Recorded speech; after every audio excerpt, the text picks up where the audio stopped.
क्या आप भी डेटा को कंकैटिनेट फंक्शन से कंकैटिनेट करते हो? और ये बहुत ज़्यादा टाइम कंज्यूमिंग प्रोसेस है। क्या आपको भी ऐसा लगता है? अगर आपको भी ऐसा लगता है तो कमेंट में लिख दो येस।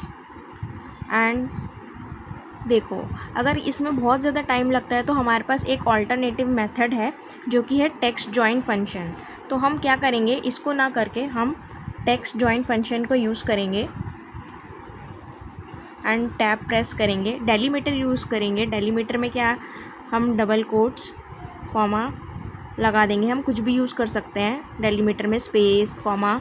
उसके बाद हम ट्रू सेलेक्ट करेंगे, ये ब्लैंक स्पेसेस को भी रिमूव कर देता है।